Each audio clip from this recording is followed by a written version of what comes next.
Hey guys, welcome to Wrestling Days and welcome to this predictions video. This is our predictions for WWE Summerslam 2020 and there is so much to talk about. There's so many moving parts. I think that the card looks absolutely brilliant. We've got 8 matches that are lined up and of course there could be more added. I am expecting some more to be added, but I didn't want to wait too long to do this predictions video. So we are going to go through the 8 matches that have been made so far. These, of course, are all the major matches. Anything that gets added now will be probably on the kickoff show. They might want to do something with Mickie James. She's a big name. Obviously, she was in a match that largely got ignored when she faced Natalya this week. So not sure really what's going to happen there. But if they were going to make a quick match, that would be a logical one to put together. Obviously, Jeff Hardy, AJ Styles, they're competing for the Intercontinental Championship, but that's on Smackdown. So that's why they're not on this card.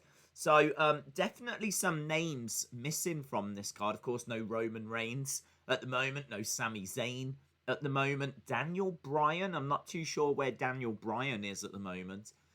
So this is the card we've got. We're going to go through it, but there's one word that really is kind of overshadowing all of this. Well, 2 words in a way. One is Thunderdome. Obviously, we've got the Thunderdome. This is going to be, we believe, a structure that's going to go over the ring, that's going to be a dome.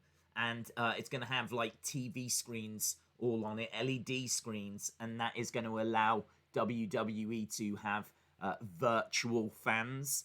Plus also when someone makes their entrance, they can change the whole thing to like a massive entrance screen. So a lot of excitement around the Thunderdome. We're going to see that first on Friday on Smackdown. We're done with the Performance Center now. So this is very, very exciting stuff. So, Thunderdome is definitely something people are talking about. But, Payback is just a week away. So, Payback is going to be very, very important. And it is going to have a big influence on these matches. So, because Payback, which is the next pay-per-view, is just the week after, that really does have to factor into some of these results. So, we've got people talking about Thunderdome. And we've got people talking about Payback. There's certainly other things people are talking about. We can't ignore Retribution, and we're not going to ignore Retribution. But we need to get into these predictions. There's so much going on. It really is a very exciting SummerSlam, in my opinion. So let's start, shall we, with the Street Profits taking on Andrade and Angel Garza. Now, for me, if you poison someone, you really don't deserve to win the titles. So I really think that Street Profits with Montez Ford coming back should have enough to get past Andrade and Angel Garza. I think that Street Profits are a legit team. I think Andrade and Angel Garza have teased for a while that they're going to split. Maybe that split, that frustration is going to boil over at SummerSlam. Maybe we see Andrade versus Angel Garza at Payback, and we could see the split there. But either way, I'm not sure I can see them winning. They could, and then we could get the rematch at Payback. They could go that way. It could be that Andrade, Angel Garza get the win, and then we get the rematch at Payback, and then Andrade and Angel Garza split there. So they could go that way. It's hard to predict that one as a result, but my gut feeling is it would be more interesting to have Street Profits retain and to do Andrade versus Angel Garza the week after. Next up, we've got Mandy Rose taking on Sonya Deville. And with this match here, this is hair versus hair, which is really, really interesting. We've not seen a hair versus hair match for a very, very long time in the women's division. We were joking on the watch along that I hope they've got good clippers Of all the things I hope they've done, I don't care about the Thunderdome. All I want is for them to have good clippers, because every time there's one of these matches, the clippers are never strong enough. Like, they're always just like constantly keep going over the same patch of hair and it never cuts it. Yeah, I just hope they've got good clippers. I think that Mandy Rose is winning this. I think that Sonya Deville, with a brutal attack of Mandy Rose, it's time for Mandy Rose to get some kind of comeback. Plus, also, Mandy Rose has already shortened her hair. So I can't see her now cutting it off completely. That wouldn't really suit Mandy Rose. It would be embarrassing, if you will.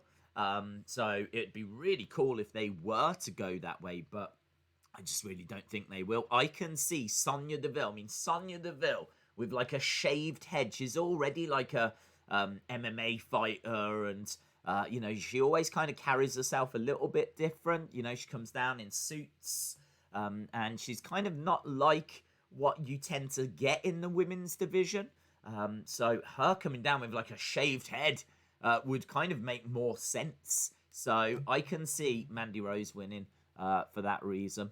Next, we got Bayley versus Aska, and I do think there was something that happened that was quite important on Smackdown, and that was Sasha and Bayley trying to figure out who was going to face Aska first.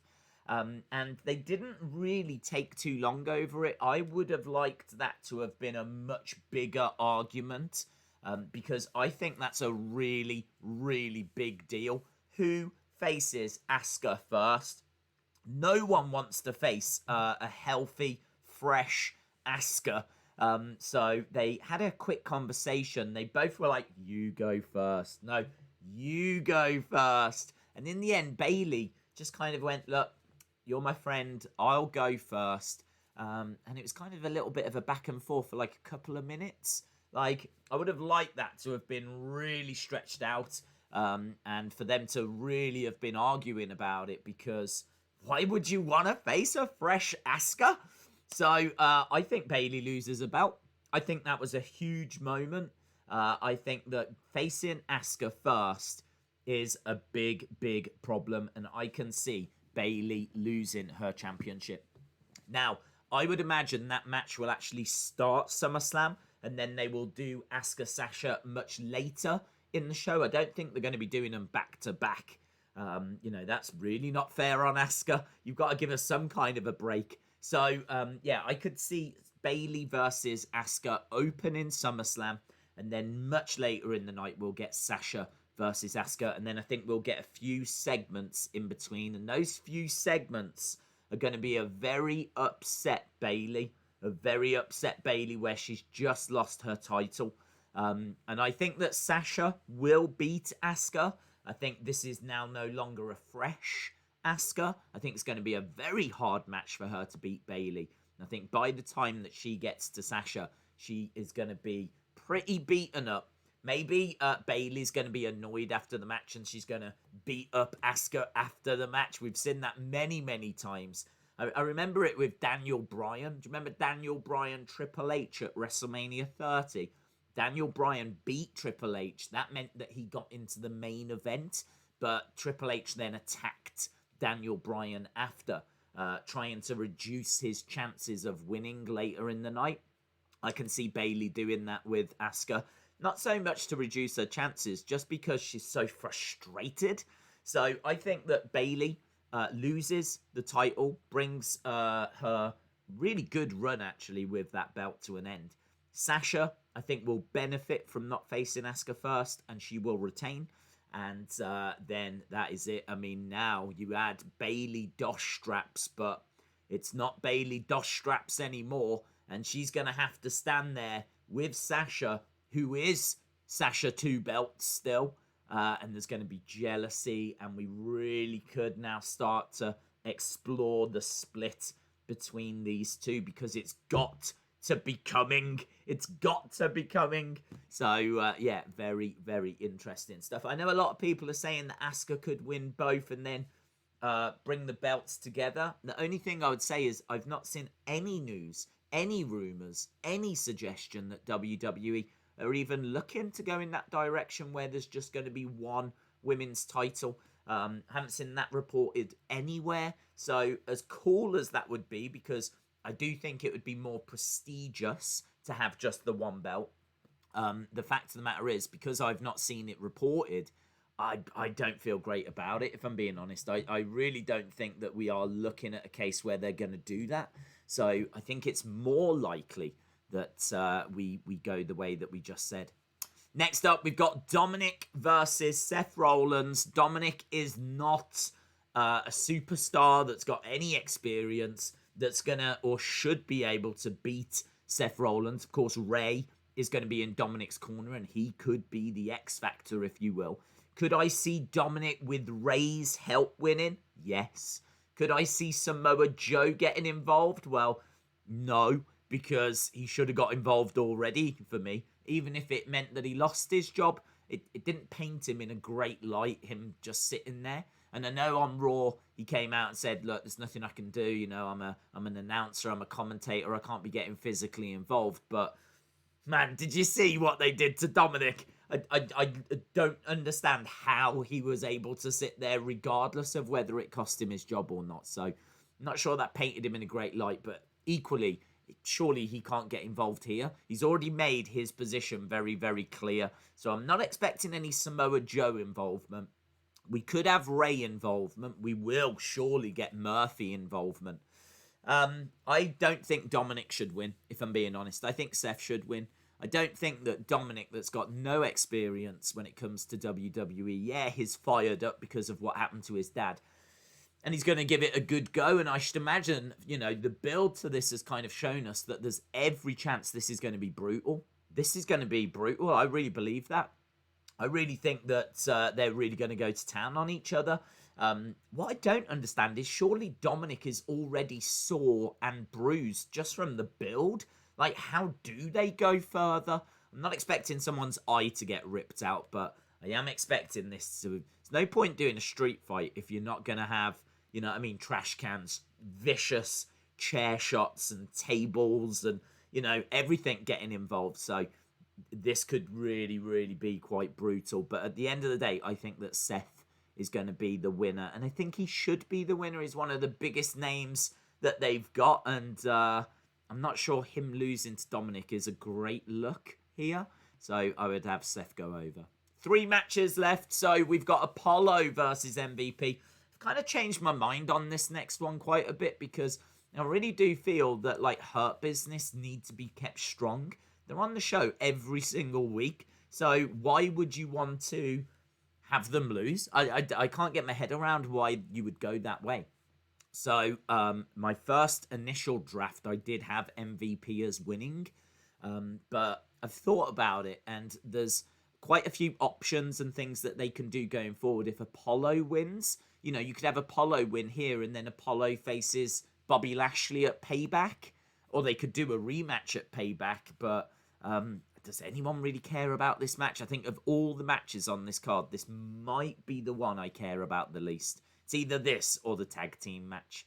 But I think it's a good card. Like, the other 6 matches are absolutely brilliant. But Apollo versus MVP, Street Profits, Andrade, and Angel Garza, not too bothered by those. But yeah, let's say that Apollo retains here. Next up, we've got Drew McIntyre taking on Randy Orton. And there's a few question marks as to whether Retribution might get involved here. I don't see Retribution getting involved really in any of the other matches. Certainly not Fiend versus Braun. I can't see Retribution getting into the ring during that match. So if they're going to interrupt like a major match, then I could see it being this one. I'm not sure that they will. I think Drew is going to retain, but he's going to retain because of some kind of DQ. There's a big X factor in this match, and that's Ric Flair. Ric Flair was injured, punted by Randy Orton, but it happened when the lights went out, so we didn't see it. So we don't actually really 100% know that he actually did it. There's a big theory out there that Ric Flair was not punted, and that what actually this is going to turn out to be is that they're just working an angle and trapping Drew McIntyre in a way. Like, Drew McIntyre is standing up for Ric Flair. Ric Flair could come down to the ring. Drew could be like, don't worry about this, I've got it. Turns his back on Ric Flair, thinking, you know, I'll sort this out, don't worry, Rick. And then Rick could low blow Drew McIntyre, or, you know, there could be something along those lines that shows us that Ric Flair and Randy Orton are still very much on the same page. So I think that Drew McIntyre deserves, after everything he's done, deserves this victory at SummerSlam. So I think he deserves to beat Randy Orton. I don't think he's going to beat him with like a Claymore 1, 2, 3. I think it's probably going to be a DQ, count out, something like this. And we need a big match for Payback. And I think we're going to get the rematch here. So Drew beats Orton by DQ, just holds on to the title. But there's enough there for us to get the rematch for Payback. And spoiler, Orton gets the title at Payback. That's my prediction there. The final one for us to look at, Fiend versus Braun. And wow, there are so many moving parts here. You've got Alexa Bliss, who I'm sure is going to be seen. She is definitely playing a part in this. Michael Ferrier, on our watch-along, said, what if John Cena gets involved? Because the tagline for SummerSlam is, you won't see it coming, or something along those lines. Yeah, you won't see it coming. And John Cena's line, obviously, is, you can't see me. So are they just kind of dropping a little hint there that Cena could make his presence felt here? Last time we saw Cena was at the biggest show of the year, WrestleMania. This is the second biggest show of the year. So could it be a case that John Cena is going to come down, shock the world, because he will be with the Fiend and he is going to help the Fiend get the victory? And honestly, that could then really cement the darkness taking over Braun. I would love it if Braun would then join the Fiend. You could say that Cena could be a part of it from now on, but I don't think you're going to see Cena all that much. Cena's obviously off doing films and stuff like this, so I just think this would be such a moment. We need an OMG moment, and I'm not sure there's too many of them on this card. Maybe Retribution getting involved could be an OMG moment, but honestly, we've seen that most weeks now. They've invaded WWE 4 times. 4 times! So I'm not sure that will be an OMG moment if they do invade.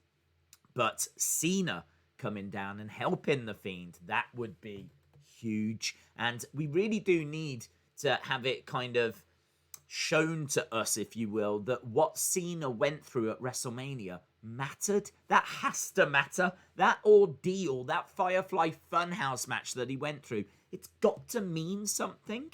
So I think it's very, very important that John Cena is shown. I mean, even if it's not here, just at some point in the future. And I would love for it to be shown that he is now a heel. That's what WrestleMania was all about. It was all about the Fiend turning John into a heel.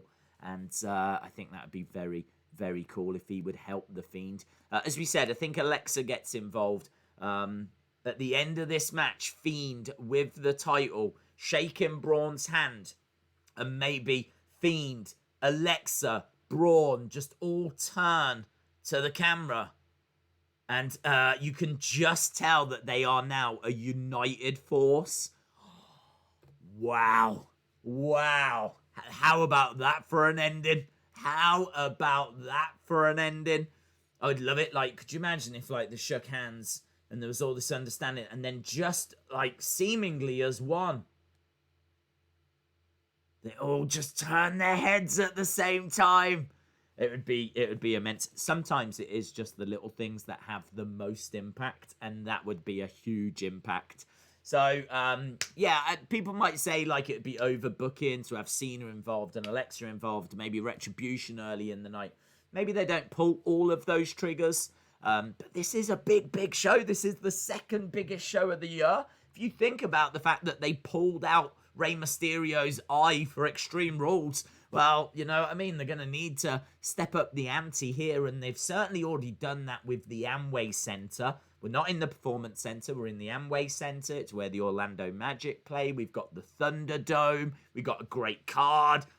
There's a lot of stuff to get excited about with this. So let me just quickly ping up the results on screen now that we have blasted through them.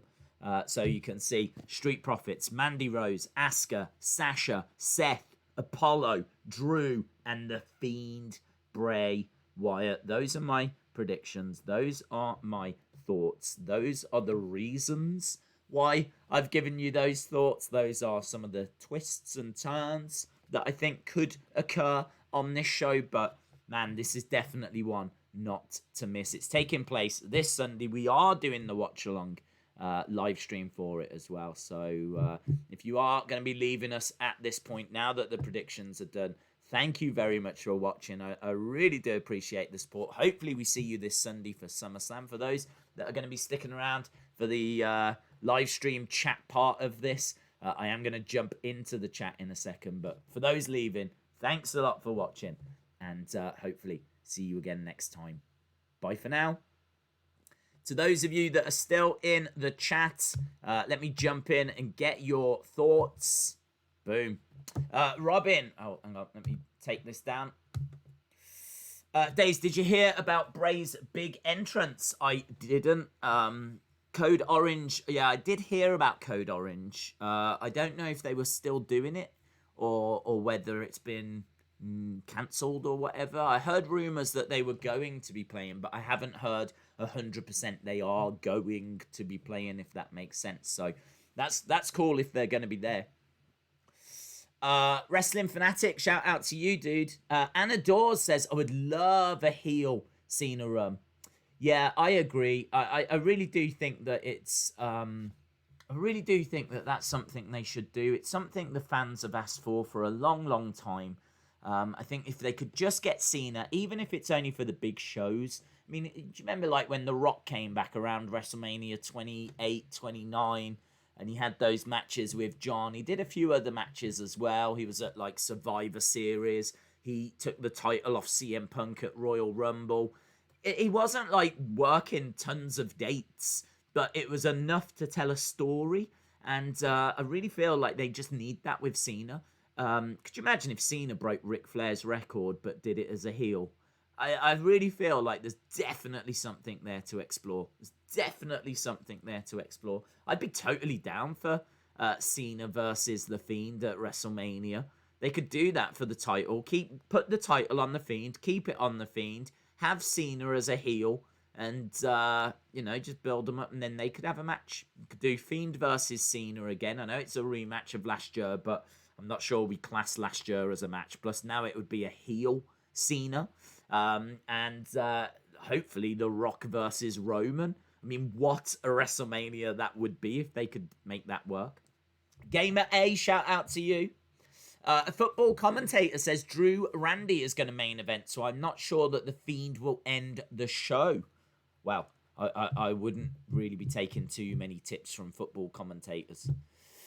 Mark says, do you think we get Nia Jax versus Shayna and Iconics versus Riot Squad added? Yeah, absolutely. I think there's a chance of that. The only thing I would say is that they do need to keep some feuds for TV. So it could be that some of those, like potentially Iconics Riot Squad, they might want to keep on TV. Plus also, we know when it comes to Payback, we've obviously spoken a lot about Payback. But when it comes to Payback, we know that the tag titles are on the line. So it could be that we get Riot Squad Iconics on Monday. Winners will actually go on to face Bayley and Sasha at Payback. I could see that being the case. These are all just predictions. I don't know that any of this will happen, but that would make sense. Iconics, Riot Squad, #1 contenders match would make perfect sense. And then winners go to Payback.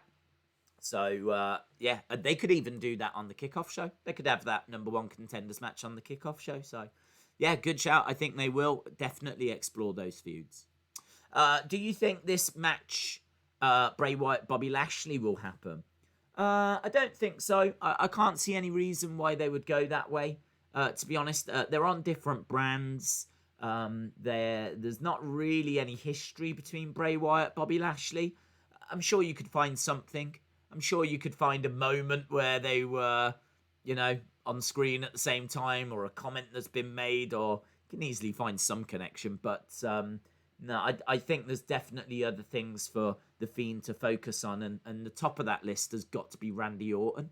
Randy Orton, who, again, I know is on a different brand, so it's not going to happen anytime soon, but 2021, we need that Bray Wyatt, Randy Orton feud, don't we? Because of the history. Shay says, my predictions are the same, except Drew Randy. I think Randy is winning. Yeah, I mean, I was tempted to say Randy. I only changed it because of Payback being the week after. So that was enough for me to just think, wow, what's the big match going to be at Payback? We're not going to do Fiend Braun again. I don't think they're going to do that match because they're not going to want you to have the Fiend again in such quick succession. Like, they're trying to keep the Fiend special. So it really does feel like you're going to see the Fiend at SummerSlam. I don't think the Fiend's at Payback. So if they're going to go with one of the big titles, it would have to be Randy and Drew. Now, it could be a rematch. It could be that Randy wins the title and Drew wants a rematch. They could go that way, absolutely. But I don't know. I kind of think that Drew just holding on to it for SummerSlam and giving him, even if it's a win that he, do you know what I mean, can't really celebrate too much because it was a DQ and it didn't really go the way he wanted. Still showing that he's on that level. Still showing that he can go up against Randy, compete and, do you know what I mean, not get buried or battered, or, he can absolutely hold his own. And even come out with some sort of a result. Might just add to Drew McIntyre. So just weighing everything up, that kind of felt like a more logical way forward. But hey, this is WWE, so logic never plays a part. Days, what if Triple H and Shawn attack Randy?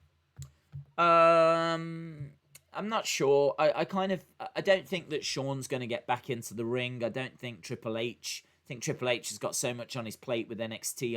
I don't think that they're going to look at doing that.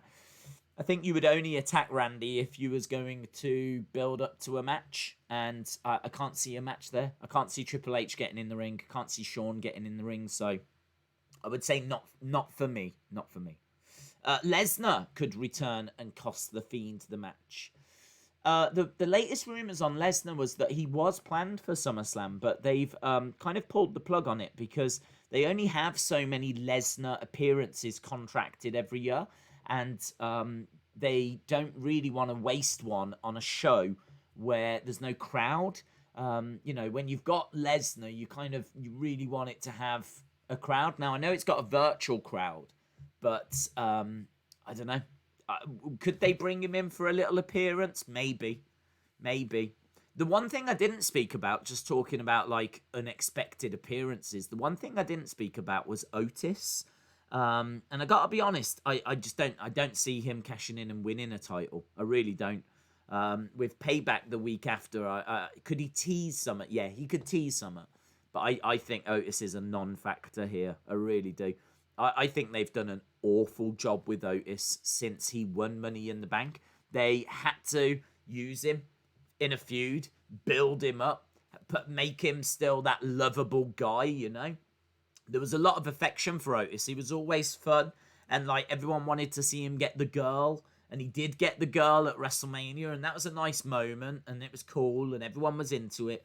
And then for no reason, he kind of got the briefcase. It was kind of like he did so well in the build to WrestleMania. They rewarded him with the briefcase, but they equally didn't have any ideas of what to do with him. So he's not been on TV every week. We've had, I think one attempted cash-in so far. He's just been completely kept out of the way. I think a large part of it is because there's other stories they want to tell. They want to tell the Braun Bray story, and they don't want Otis kind of messing that up and getting involved. So I don't think that he is going to play a part here. I really don't think that he is going to be coming down and cashing in. He might tease it. His music might hit and he might come out. He might take one look and go, no, thanks, and run away or something. But can I see him running down, cashing in, and the bell sounding? And no, I think they have got to prioritize building him back up because no one talks about him. There's very little talk about him, and I think they've got to build him back up. He's going to cash in eventually, but I said from the moment he won it, I would be quite confident that I actually said it on the Money in the Bank stream when it happened. I would not have him cash in till 2021. There is so much work you have got to do with Otis. So much work. Like, he is just not championship material. He's been on the roster for all of 5 seconds. We need to see him getting some good wins.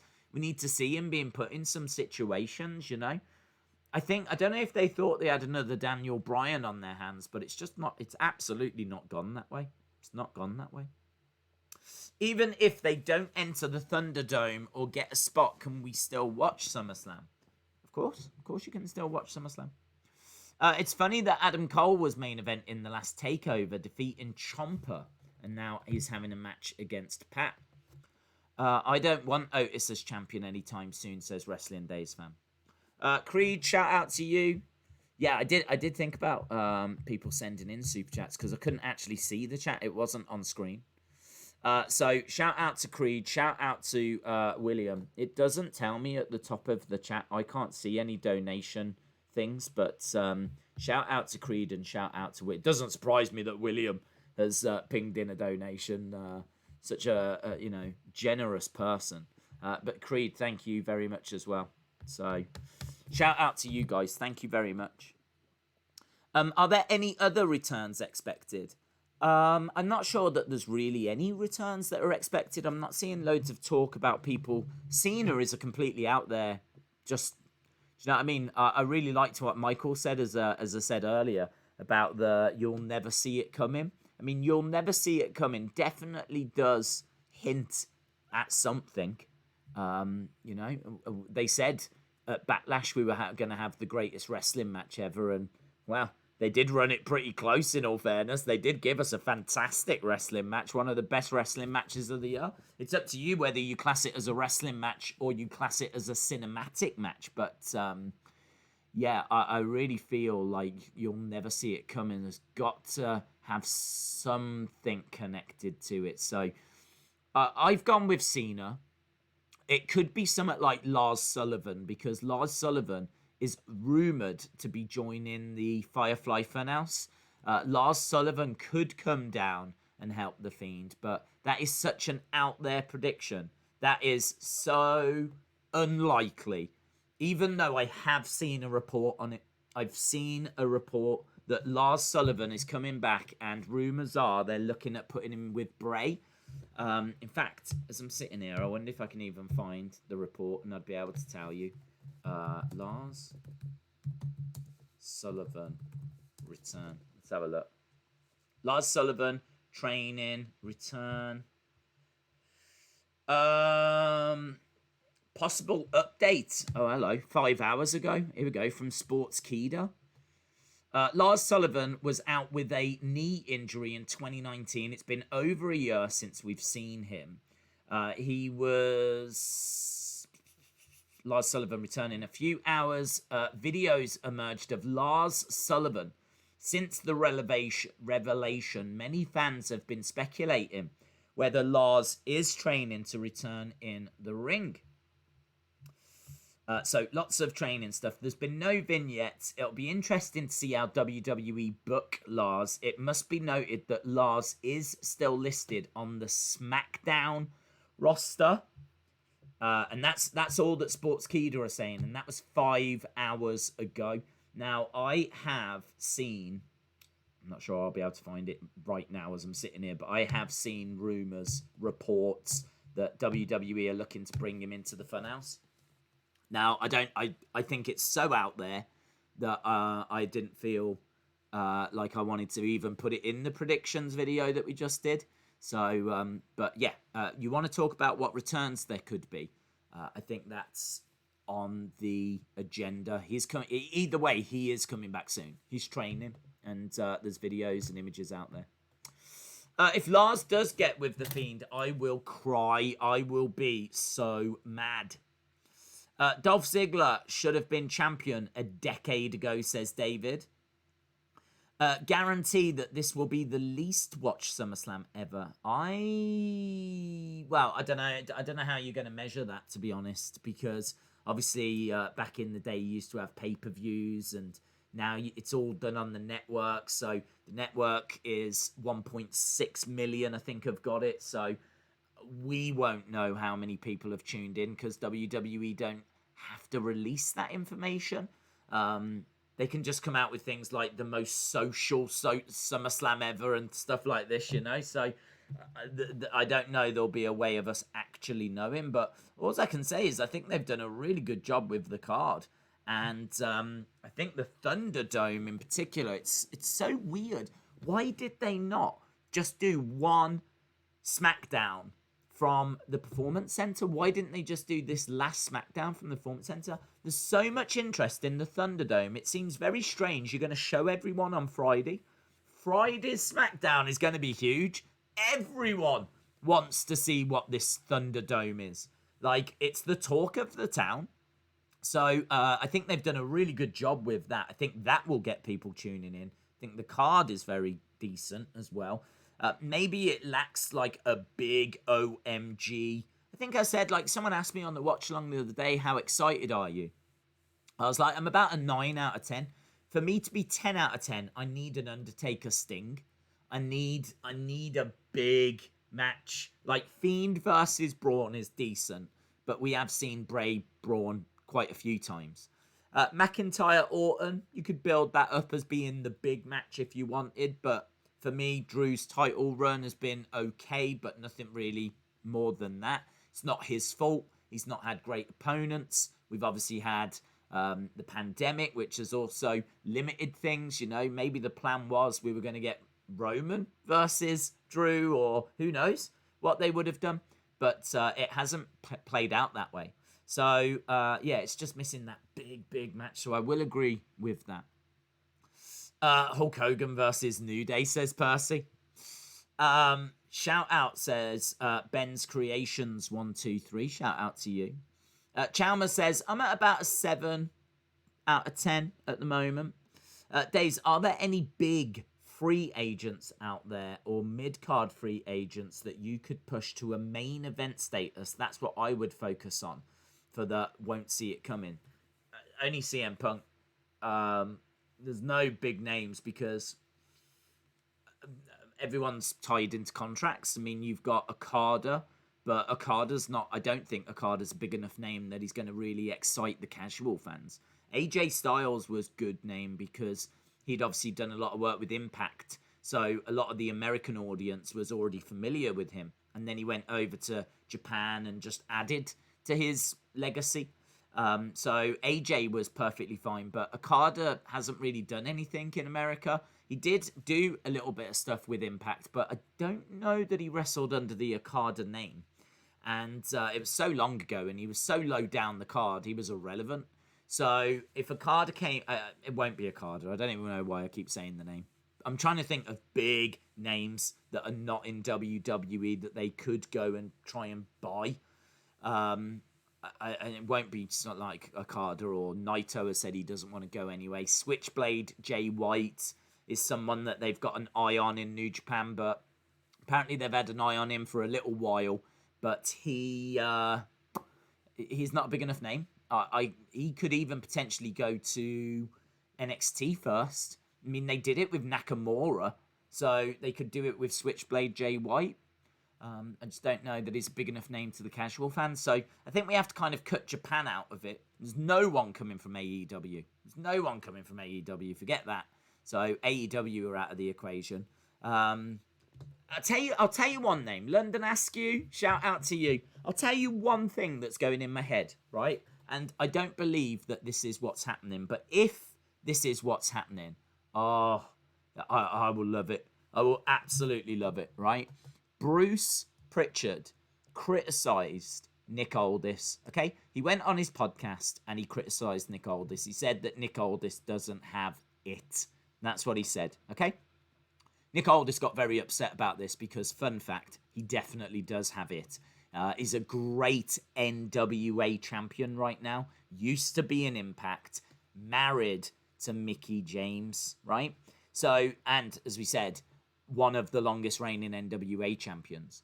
So Nick Aldis spoke out about Bruce Pritchard and was like, if he's not seen my stuff, that's fine, but he needs to keep my name out of his mouth. And it all got a bit nasty. Then, interestingly, on Raw, Mickie James had a match, and they, for whatever reason, chose to have Seth Rollins come down during the match, and the cameraman focused on Seth, focused on Samoa Joe, and all you could see was Mickie James wrestling in the background. Mickie James was trending last night. Mickie James was trending on Twitter because of the disrespect that was shown to Mickie James. Now, you look at what Bruce Pritchard says. You look at Nick Aldis firing back. You look at the fact that his wife has now been brought back after being away for so long. She comes back. Then they disrespect her by not even showing her match.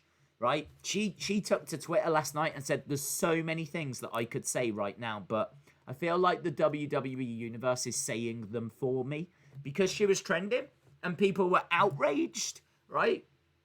Now, I think there could be some real heat here, but could you imagine if they keep telling this story, they keep disrespecting Mickie James, or, do you know what I mean? Like, they keep putting fuel on this fire. Could they bring Nick Aldis in at some point? I think he's a big name. He's a great wrestler. He can wrestle. He's got a great look. He cuts a great promo. He's legit been NWA champion for over 600 days. He is the partner, the husband of Mickie James. I mean, there's a whole story that you can explore there with them two as a couple. So I feel like there's so many positives to bringing in Nick Aldis. I'm not sure that he's a big enough name, if I'm being honest, to bring him in for SummerSlam. But could you bring him in on a Raw or a Smackdown or something like that? Yeah, I think you could. I'm not sure he's really big enough because I don't think it's being disrespectful to the NWA, but they were just finding their feet. I think that's fair. You know, I love the NWA. It's maybe my favourite promotion. But they were on YouTube every Tuesday, and they were really trying to establish their new show. I think their new show, Power, I can't remember how many episodes it ran for, but certainly it was well under like 50, like 34, maybe something like that. So they were really starting to get it going, and then like they started to lose some talent. Like Ricky Starks went to AEW. They also lost, obviously, Eddie Kingston recently. There's rumours that Thunder Rosa could be going to AEW. Could it be a case that WWE have looked at it and gone, wow, we don't want AEW getting Nick Aldis. Maybe we could snap him up before they get him. They could take Nick Aldis just to stop AEW, in all fairness. You tell me that's not something that WWE would do. That is definitely something WWE would do. So, yeah, I don't know. I'm not sure that's the story that's being told. I think this story, unfortunately, could be actual disrespect. But, I'd love it if it was. Nick Aldis is such a great champion. Carries himself comes down in, like, really nice suits. Talks like a champion. Wrestles great matches. Had great matches against Cody. Nick Aldis was at All In. Wasn't he? He had that match against Cody at All In for the NWA Championship. So good. And he's been in Impact. He was former Impact champion as well, Nick Aldis. So he will be known to some people. But yeah, I think that's me hoping. Just trying to put, 2 and 2 together, coming up with 5 kind of a thing. But I would love that. London Askew says, I think Bayley should beat Aska and Sasha should lose. The only thing I would say about that is that if Sasha loses, she's going to get frustrated. She's going to turn on Bayley, right? That we're getting Bayley Sasha at some point, okay? The question is, who's going to turn on who, I don't want, and I said this on the watch along the other day, I don't want Sasha turning on Bayley, because then that would mean Bayley is the face, Bayley is the good person in it. She's the one that's being attacked. So I think Bayley's heel turn has been such a success. It's been so good having Bayley as a heel that I think that they've really gone all in with it. You know, she changed her hair, they've changed her entrance music, she's got a new personality. It's going to be very difficult for her to kind of put all that away and go back to being the huggable one and the wacky inflatable. It's going to be very hard to go back to that. So I think realistically, you've got to keep Bayley as the heel. So if you're going to do Bayley versus Sasha, someone's going to have to be the face. And if it's not going to be Bayley, it's got to be Sasha. So that's why I went that way. But I can understand why people would want the reverse. Zamo says, I really want Dominic to win. He could. He definitely could. I mean, that was brutal beatdown that he suffered. But I think that I think it's probably more realistic to think that he is going to put up a great fight. He's going to look like $1 million. We're all going to be buzzing about, wow, did you see how brutal that match was between Dominic and Seth? That'll be the big talking point. The big talking point will be, what a match. That was so good. Just fact is that Seth gets the win. But that will be secondary. And, I really think that it'll be a case that it's going to be a very, very fun match. I mean, you've got to know that you've got some great minds working on that. Rey Mysterio and Seth Rollins, two of the biggest stars, are both putting their heads together to make sure this works. Rey is going to put everything into this because he's going to want Dominic looking like $1 million, $1 billion. And I'm sure he will. London Askew, shout out to you. Sasha wears a wig, so it's easy to change her hair. That's true, Dave. Hope you are well. Dominic is going to win with Samoa Joe's help. Don't know that Samoa Joe can do that. If Samoa Joe gets involved in this match, then why didn't he get involved in when Dominic was getting beaten up the other day? That opens up a real question. Samoa Joe has said, I'm a commentator now. My hands are tied. I cannot step into that ring. This is my responsibility here, right? Now, I know there's been a bit of back and forth between him and Seth, but if at SummerSlam he's going to jump into the ring, my first question would be, well, where was you when Dominic was getting the absolute everything beaten out of him? His life was being beaten out of him. His blood was being beaten out of him. His joy was being beaten. Everything was being beaten out of him. Where was Samoa Joe then? So that would raise some questions. Plus, also Rey Mysterio is at ringside. We know this, so I could see Rey definitely getting involved. We know Murphy will. We'll have to see. Days, will you be streaming UFC on Saturday? Yes, Sonny. Yes, my friend. There's a chance that we could get Undisputed Era. They could get called up. The only problem is I just don't see why you do that when you've got Retribution. I've said this for weeks now. Retribution are getting in the way of Undisputed Era because Undisputed Era, when they come up, you would expect them to cause carnage. You would expect them to put Raw or SmackDown on notice. You'd expect them to be beating people up backstage. You'd expect them to be, do you know what I mean? This is our brand now. We ran NXT, but now we run SmackDown. Well, you can't really do that whilst you've got Retribution that are doing pretty much the exact same thing. So, it's Retribution for me are very much in the way. So I didn't bother predicting Undisputed Era getting involved because I just don't see how you can tell that story at the same time as Retribution. And I think you've got to say it's more likely that Retribution will be involved on Sunday than Undisputed Era. Anthony says, what if CM Punk returns? We wouldn't see that coming. That's true. I would hold off. I think Punk is someone that they need. I think that Punk is someone that's going to cost a lot of money, but it's money well spent. I think that he is going to bring back some of the casual fans. I think that he is a name. I mean, look, WWE know that the fans have been chanting CM Punk since 2014. Yeah, his name has been every year, several times throughout the year. there's CM Punk chants. So they know that the fans want CM Punk back. I don't know that Vince can look past the problems that CM Punk caused last time, which is kind of surprising considering he brought back people like the Ultimate Warrior, who caused massive problems. The fact that he's struggling to bring back CM Punk is a bit of a surprise. But yeah, they need that. But I think they need it not now. I think they need it when we get crowds back, because they're going to have to restart the business again in a way. Like, think about like the fact they've not done house shows for months. They've not sold a single ticket for months. Like, the whole business has ground to a halt. Apart from the TV product, everything else, all the live stuff, it all stopped. So how are you going to convince people to come out to the shows? Because the ratings have been doing this. Well, if the ratings are doing that, I'll tell you now, your house show ticket sales are doing that as well. Everything's doing that. If your TV ratings are doing that, everything's doing that. Your merch, everything is doing that.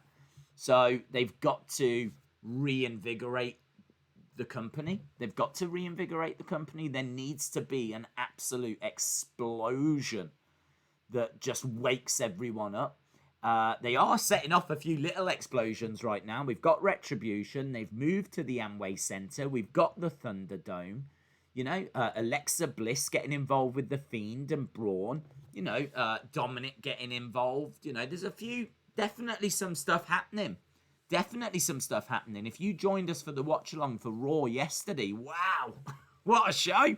What a show Raw was. You can love it or hate it, but things happened.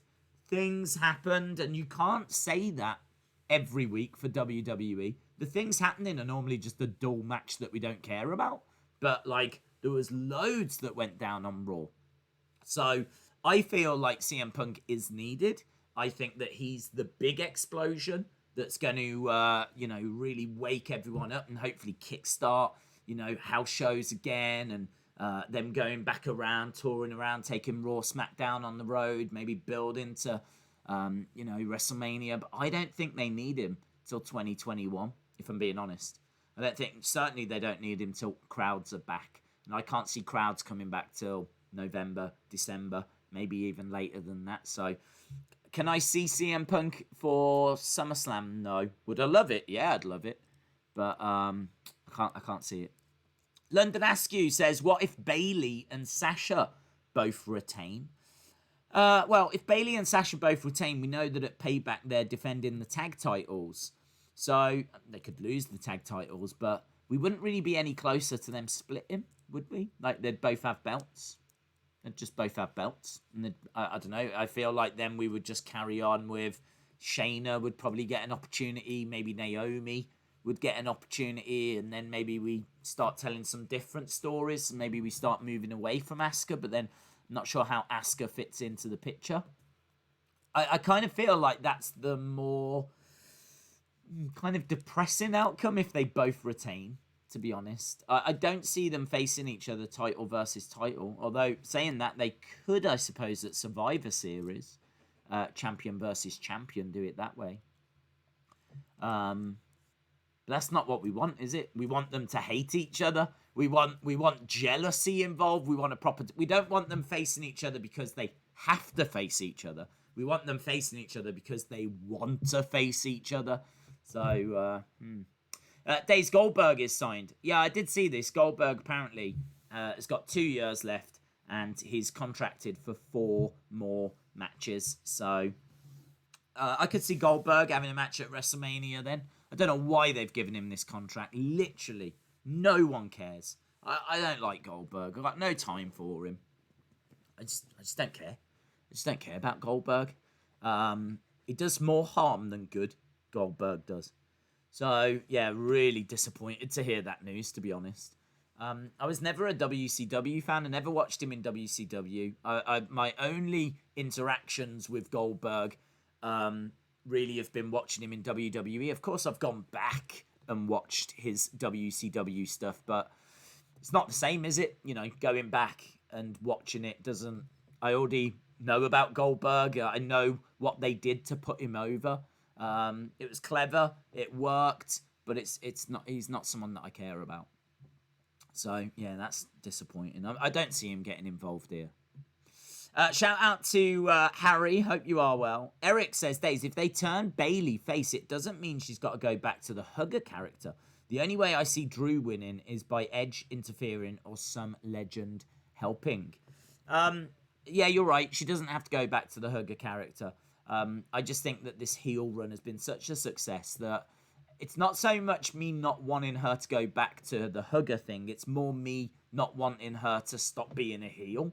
I think her being a heel where she's talking trash to Michael Cole, she's got the whole ding-dong thing, and she's got so much more confidence. I think that they've really found something very special with Bayley being a heel, and I just wouldn't want to see that get thrown away. Plus, she hasn't been heel for all that long, so to change her back to face now would feel very rushed. So I have to stand by the fact that of the two, I would much rather that Sasha gave being a face a go. She can do face. It's not as great. She's definitely more of a natural heel. I do understand that. But of the two, right now, I would much rather that we keep Bayley heel. In regards to Edge getting involved, maybe. I don't know where he is. I don't know what the plans are. I mean, if Edge isn't coming back anytime soon, then I don't know. I kind of feel like something's going to happen where we get a rematch between these two. Simple as that. Whether it be Drew or Orton that wins, Payback needs a big match, and that big match it's got to be this rematch. They're not going to do Fiend Braun again. They're not going to do Fiend and Braun again because they're not going to give you Fiend 2 weekends in a row. So if that's not the match, and we know the women's titles are not going to be defended because Bayley and Sasha are defending the tag titles. So, of course, if Aska wins one, she could go on to defend a title. But I think they need a big match for Payback, and I can see that being a Drew Randy rematch. Days, my predictions are the same as you, but Braun and Bray, I think Braun will win. Dominic will lose by DQ because of his dad. Yeah, I can go with that. Dominic losing by DQ. I've got Dominic losing, but I don't think it's him losing that's the focus. It's not. You're not gonna see Seth, I don't think, curb stomping Dominic and getting the win that way, like a 1-2-3. I think it will be a DQ. Well, you can't DQ in street fights, can you? So. Maybe it'll be, I don't know how it'll be. Ref stoppage. Perhaps the ref will say Dominic's had enough. Or something like along those lines. I think they're going to keep Dominic looking very strong. You're going to leave SummerSlam with super respect for Dominic. Make no mistake about that. What's up with Edge comments? I love and respect him. However, no one wants fresh faces. What's up with Edge comments? I don't know what you mean. Edge... I would only bring Edge back when he's ready to return, and I don't think he's coming back in 2020. If he is, it's going to be right at the end of the year. So, yeah, I don't know. I don't know that he'll come down. He could. However we get the rematch, that's what I'm gonna go with. However we get the rematch, doesn't matter who wins, really. There'll be a rematch at Payback. Ultimately, Orton is the champion. It doesn't matter if he wins at SummerSlam, they do the rematch and he wins again. Doesn't matter if he loses at SummerSlam, but then wins at Payback. I really believe that we get 2 matches over 2 weekends, and the final result is Orton leaves as champion. Orton should invade NXT to get to Triple H. Then we get Orton versus Ciampa at a future takeover. How do you get into the Thunderdome? Don't know. Is it open now, actually? Do you know what? I haven't even looked. WWE Thunderdome. Surely it's got to be open soon. Oh, still not open. Get ready to enter the Thunderdome. I don't know when that's opening. They are going to be apps. I hope they've got like several servers on standby because they are going to be absolutely inundated when that does open. Miss Clown 1 says, I miss Mark Henry. Orton isn't going to win the title. Well, I can only tell you the rumours, and the rumours are that we are building towards Orton versus Edge, and for next year, and that Orton at some point will be champion. So, does it happen at SummerSlam? I'm saying no. I think it's more likely that it goes down at Payback the week after. What if Tessa wins the Rumble? Not even thinking about the Rumble.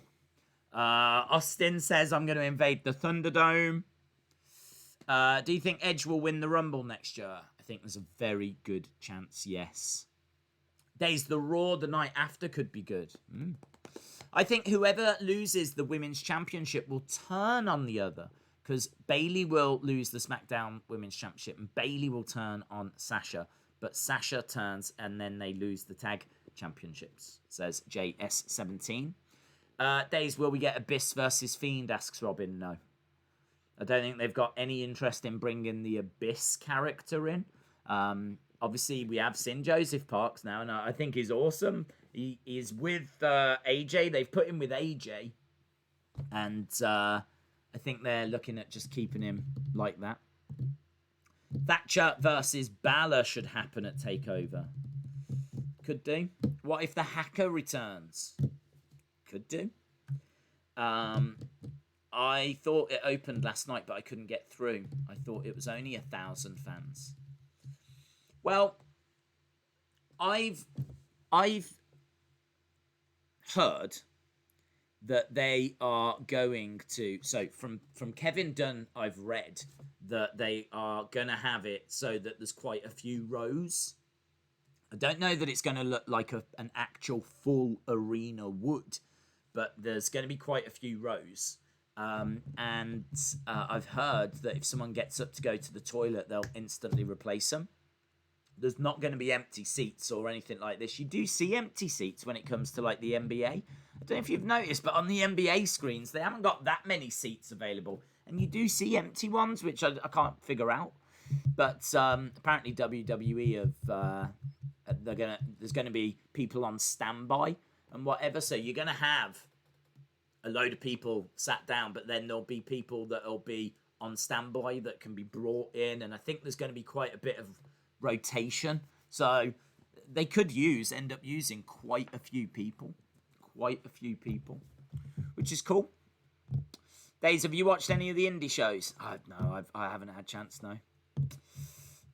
Days, can I message you on Facebook as my Twitter has been suspended?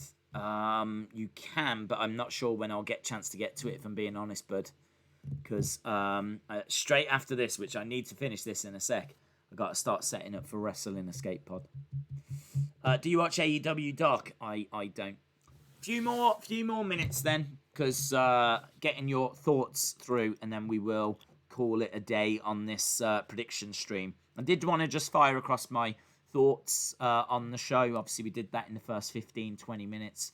It's really interesting getting your opinions as to what you think's going to go down. A few things that we've spoken about after that didn't cross my mind. But I think it's good, isn't it, to just kind of throw a few things around. I think Randy will set up an RKO and the power will go out because Retribution, and then the power comes back and Randy receives a Claymore, says VZ Goated. Days, do you think you can let me in? No. It's a big night for Impact. Okay, you won't check payment was worth... Wait, I've contacting you. Yeah, no worries, dude. If I was free, I definitely would. But yeah, as I said, I've got Wrestling Escape Pod coming up, so I haven't even started. Right now, as I'm sat here, I haven't even started researching for this week's show, and I've got to start recording it in an hour and 25. Ozzy says, evening Days, off topic, Dominic Reyes versus Blankovic for the vacant title added to the same card. Oh, really? Is it? Wow. Oh, I really thought they was going to look at like using Cormier for that, so I'm very surprised. Wow, that's going to be a big card, man. So 2 championship fights on that next UFC card, the big UFC 253. I think that's at the end of September, isn't it? I think it's still a good 4 weeks away or whatever, but wow. Do you think Retribution will attack? Will be attacked? I don't think they'll be attacked. I think they will attack. I think Ric Flair's going to help Orton at SummerSlam, says Enjoy Life 06. Can I get a shout out, says Magic Banana 409. Yes, shout out to you, dude. Shout out to Magic Banana 409. What do you think will be the most likely match of the night? Most likely match of the night, Chalmers. I think they're going to go all out on Dominic and Seth. I think they're going to do everything they can to really make that steal the show. They're going to want Dominic looking like $1 million. I think Street Profits against Andrade and Garza, we already know what to expect there. Mandy Rose, Sonya Deville, I think it's more the outcome rather than the match that's going to be stealing the headlines. I think the two women's matches are going to be really interesting because Aska's brilliant. So is Sasha, so is Bayley.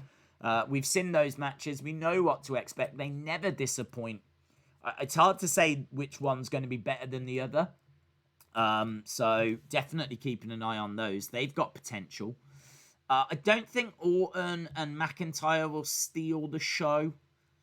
Don't think they will. I think they'll have a very good match, but I don't think they'll steal the show. Fiend Strowman, I don't think will steal the show. Fiend doesn't tend to have great matches. He had a good strap match against Daniel Bryan, but that was Daniel Bryan. This is Braun Strowman, so this is going to be more of a brawling match, isn't it? So I don't think that'll be match of the night. Could have a great outcome. Could have a great surprise, but I don't think it'll be match of the night. I'm saying Dominic, Seth. I think they're going to go absolutely all out to make Dominic look like $1 million. So I'm going to say Dominic Seth's going to be the match that we talk about after.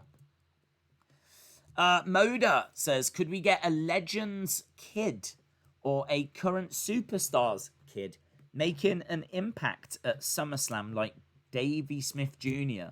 that we don't see coming? I don't think so. Only because I couldn't tell you of any that I'm aware of that could do that. British Bulldog Jr., David Boy Smith Jr., David Hart Smith, whatever you want to call him. He has been around for a long time. He's obviously been in WWE before. I think he said that he would like to go back to WWE and he'd be open to going to NXT UK, but do I see him coming down, getting involved at SummerSlam? Not at all. I don't see any need or reason. He's not even a big enough name, if I'm being brutally honest. He would go to NXT UK. They might bring him onto Raw or SmackDown, but they're not bringing him into SummerSlam. And then other kids, who is there? Honestly, out there. I mean, there's maybe some decent people in MLW. I know you got the Von Erichs, Hammerstone, people like that in MLW, but they're not going to be coming into SummerSlam. So no, I think it's a Cena, a Punk. I think is really out there. So I'm not really feeling that, but I think a Cena. That's why I mentioned it, because out of all the options, that's the one I maybe favour. Otis teasing a cash in. It's definitely potential for that. Other than that, I kind of struggle. I think Retribution stand a great chance of getting involved, but I think that Flair will help Drew, and Drew will be champion, says Mr. Whoppers 631. Days Watch think Dominic's attire will be. We spoke about this the other day. I'm not expecting anything crazy, if I'm being brutally honest. I really do think that he is going to wear street attire. I think Dominic is going to, as I said, they're going to go all out to make him a big star. And it'd be cool if he came down in some kind of Great Rey Mysterio mask and all of this, but that, I think, needs to be a very special moment where they hand the mask over. There's got to be like a passing of the torch. I don't think he can come down just wearing it. It means too much to do that. So this is a street fight. And for me, this is just going to be Dominic in pretty standard clothes. I wouldn't get too excited. I think there might be a nod to the Mysterio name somewhere. Maybe his hoodie is going to have a big Rey Mysterio mask on it or something, you know.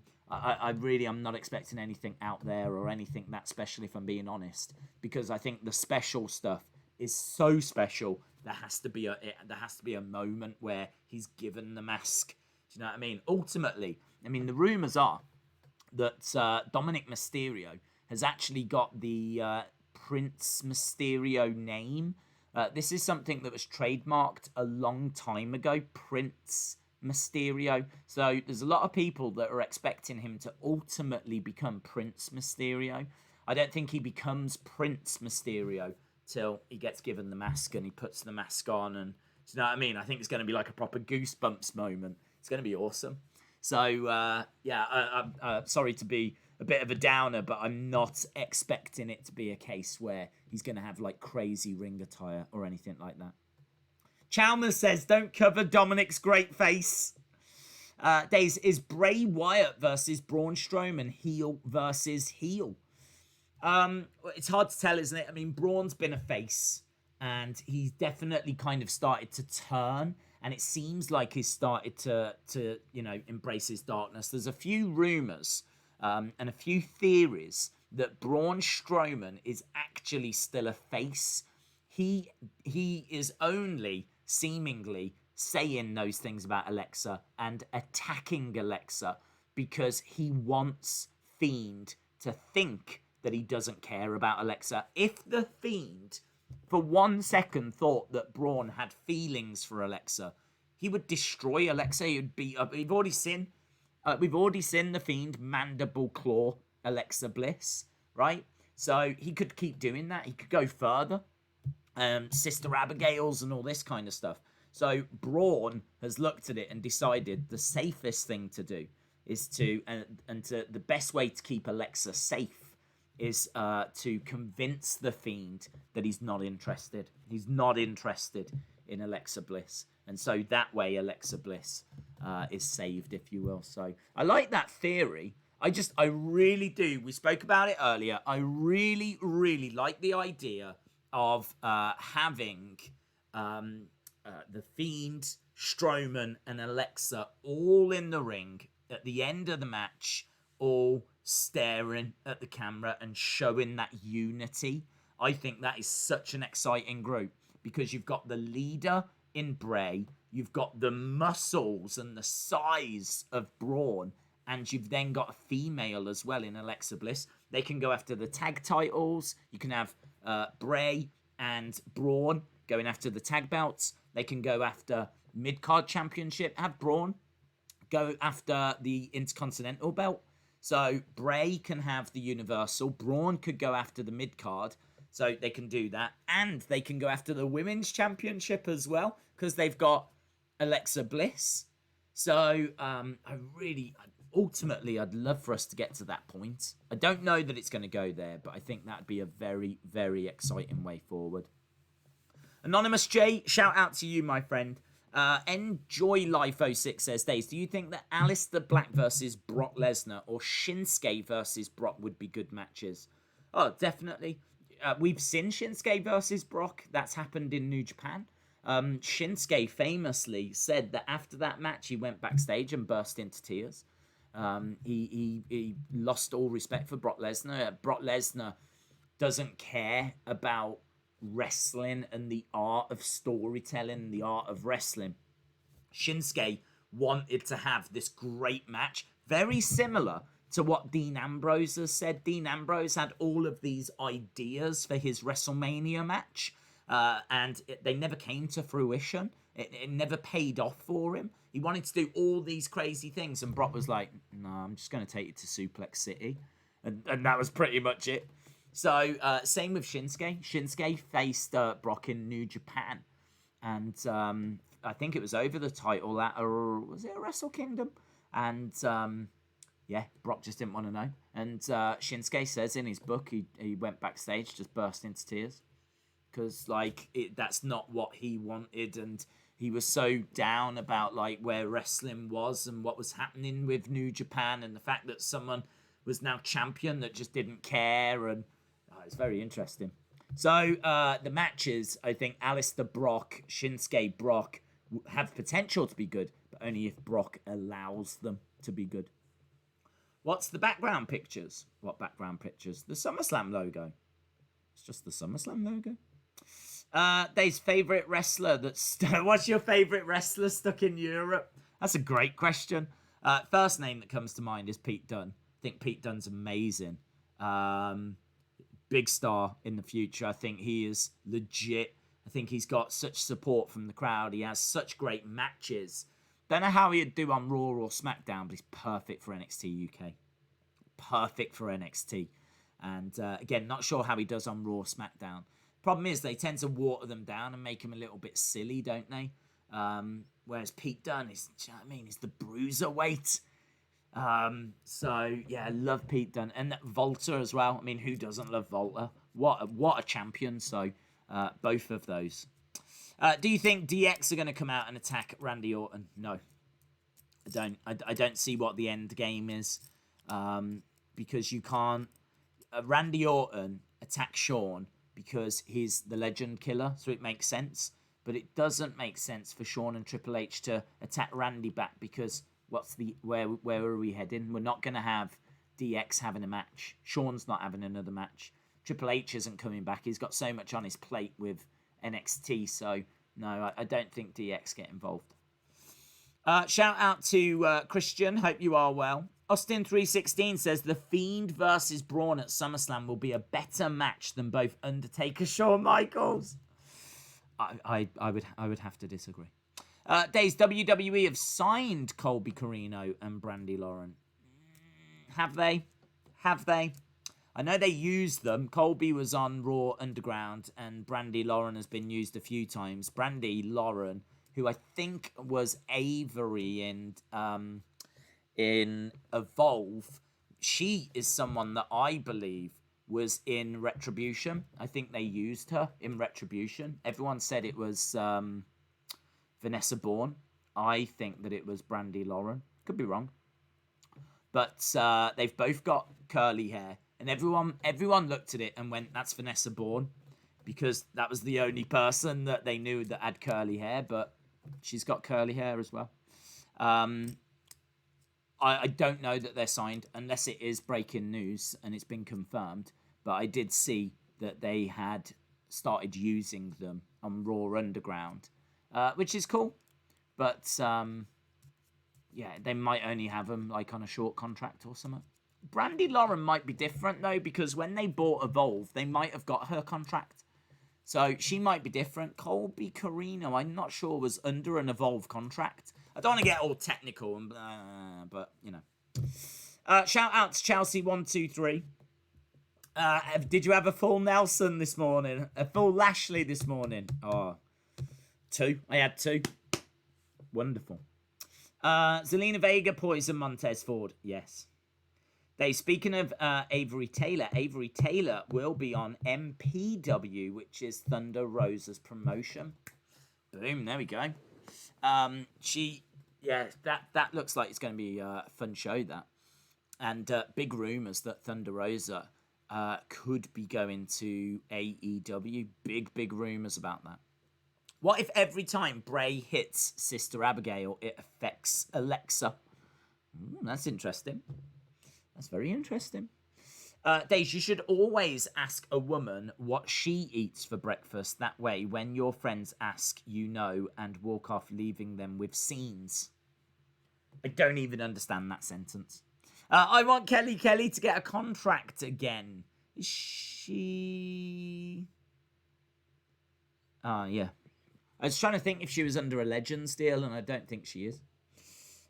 Days, can Everrise be future NXT tag champs? Yeah, they've got potential. They're a really good tag team, actually.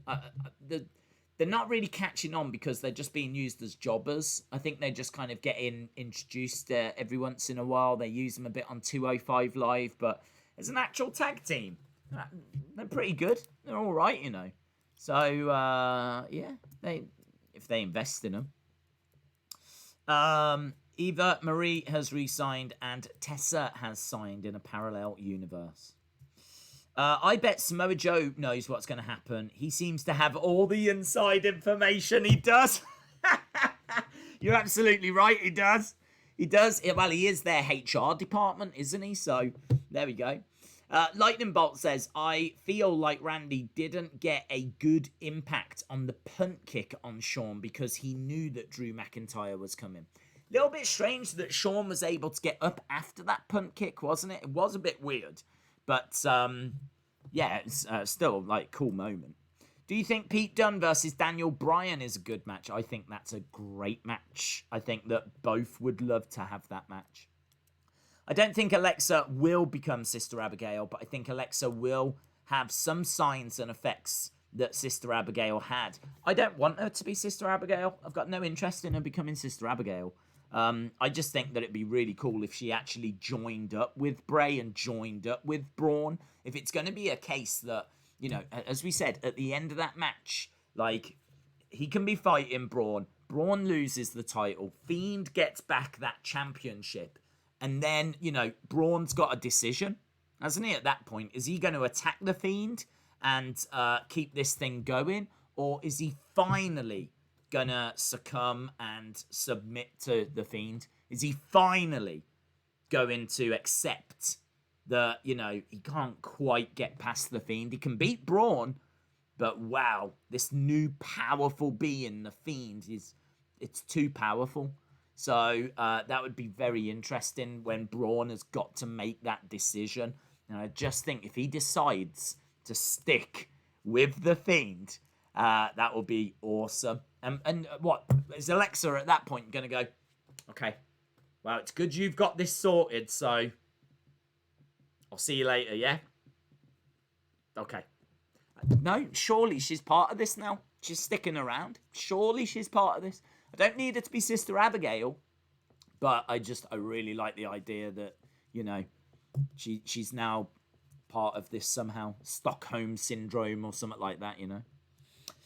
Days, who will Goldberg bury before Mania? Could be anyone. It could be any bright young prospect. Let's go Adam Cole. Let's say that he buries Adam Cole.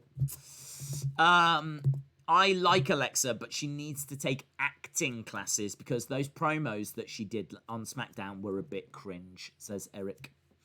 JS17 says, Days, maybe Samoa Joe is Meltzer's source. Maybe. Days, do you think that Abyss will be at SummerSlam? No, we touched on this. I really like Joseph Parks. I really like him. I think he's awesome. I think we've only seen him once, but his facials, he's in the background. And he's all like really, his expressions are so good. He honestly was the highlight of SmackDown for me. I love that guy. Like when he was doing and everything, it was just so funny. So I want to see more of him. But do I think that that's leading towards Abyss? No. I don't even know if they can use that character. I don't know whose property it is. I don't know if Joseph owns that trademark or if Impact owns that trademark. I'm not sure. But no, I think they're looking at using him to kind of enhance other talent, you know. Right now, he's kind of AJ Styles' right-hand guy, isn't he, you know? What if Joe is behind Retribution? That would be cool. Lennon says, Days, I'm making a custom SummerSlam poster. Awesome. Have fun, my friend. Anthony says, Days, does Aleister Black being in Retribution make sense? Not really. Aleister Black was always sitting in a dark room on his own, wasn't he? He was always waiting for someone to knock, and he's kind of out on his own. Do you know what I mean? I can't imagine that he's ever had friends. So the fact now that he's got a load of children doing his bidding for him, I just wouldn't really make any sense. So, no, I would stay away from that. I don't mind the idea of... I think it's kind of cool, the idea of it being the released superstars. I'll tell you something that I was thinking, right? Now, this is really out there. This is really, really out there. But hear me out on this. Rusev made a comment that shocked the wrestling world, right? Rusev said that Vince McMahon told him that Rusev Day wasn't really popular. And that Rusev Day was being chanted because the fans were actually winding up Rusev. Apparently, when we were chanting Rusev Day, we didn't really support Rusev. We weren't really supporting Rusev. We were just doing it to wind him up, right? But then Rusev pointed out, but all the Rusev Day t-shirts have sold out. And Vince said, oh, okay, well, we mustn't have made enough. Like, we must have only had a few. And he just was not buying it. He just wasn't buying it. That Rusev Day was an actual thing, right? Which is kind of crazy. And there's been so many people that have spoken out about this. So many people have been like, this is mental. Like, Rusev Day was really popular. What if Retribution is those released superstars and the leader is Rusev? And what Rusev is doing right now is explaining why he would want Retribution. Why has Rusev not gone to AEW? Why has Rusev not gone to Impact Wrestling? Why has Rusev decided that he's going to quit wrestling and become a streamer? Like, none of it makes sense. Rusev coming back makes sense. Lana is still there as well. Rusev never put a foot wrong. Seems a nice guy. Great look, right? What if Retribution is the release superstars and Rusev is the leader? And that story that has leaked or been told by Rusev, didn't leak, he told it, but it's been told on purpose to get us talking, and so that we now completely understand that when it's revealed that it's Rusev that wants Retribution, we all know why. We're in no doubt why Rusev wants Retribution. He had a job, he got fired. Rusev Day was never believed in. This could all be one massive work. Now, that could just be cynical me. That could just be me reading between the lines. But it is something that crossed my mind. It is something that crossed my mind. The name Retribution very much indicates that it's people obviously wanting payback, wanting to get revenge, wanting to right a wrong. So I like the idea of it being Evolve superstars, upset that WWE have now closed down Evolve. The only problem with that is that they haven't got any name value. When they reveal themselves, you're not going to know who they are unless you know Evolve. So that's not going to have a great payoff unless they've got a big leader like CM Punk or someone, right? But it could be that the people we've been seeing have been people that have been let go. And it's going to be revealed that they're all ex-employees. That would be cool. Do you think the hacker was caught and put in jail? Yes, I think the hacker was arrested, definitely. A lot of the release stars are already in other companies. That's true. Obviously, it wouldn't be them. But, they can get enough together. You can get the likes of Rowan, who isn't in another company at the moment. You can get the likes of Rusev, as we said, who isn't in another company. I'm trying to think who else was let go. I mean, all in all, there was about 30 names. It's about 30 names of people that were let go. It doesn't even have to be people that were let go this year, does it? You can go back in previous years as well. Just there's been so. What about Wade Barrett? Wade Barrett could be one of those names as well. So, I mean, there's so many people that they could use. Did you hear Triple H was high on Dragunov? Amazing. What if the Angle could be a part of Retribution? I thought I heard a voice that sounded like his. What, like Rusev's? Maybe. I don't know, I'm just throwing it out there. I mean, I like the idea of Retribution either being Evolve superstars upset that Evolve has been bought, or it's going to be ex-WWE employees. I like the idea of either, to be honest. And I think either can work. It could also be overlooked superstars, maybe. But I don't know. I think out of the three options, I'd prefer that the least. What about Tyler Bate versus Daniel Bryan? Yeah, that'd be cool. Who do you think is actually behind Retribution? As I just said, don't know. As I'm sitting here right now, it's either Evolve or former stars. So I think if you are going to go down the Evolve road, then you are going to need a figurehead, because all the other reveals are going to be underwhelming. You're not going to know them. So I think they will need a big name. So I'm not saying CM Punk, but that would be cool. It would be cool, but I'm not saying CM Punk. But they would need someone. The other direction would be release stars, and I think the leader there naturally would be Rusev. I think is the biggest name who hasn't gone to a different wrestling company. So Randy is gonna defeat Drew. What about Evan Bourne? He was in Evolve, that's true, and he was still under an Evolve contract when WWE bought it. Boom. Yeah, good shout. Really good shout. Don't know, though, that he's got the big name value. Do you know what I mean? Like, you got to remember that there's a lot of kids that have got into WWE because of the Fiend or the Funhouse, or, do you know what I mean? Like, past couple of years. Once Evan Bourne reveals himself, there's going to be a lot of people going, who's that? So, he might not be big enough to be the leader, but he's going to at least bring some kind of name recognition. Days Pat is going to be the young talent that Goldberg will bury. Yes, Matt Sydal / Evan Bourne.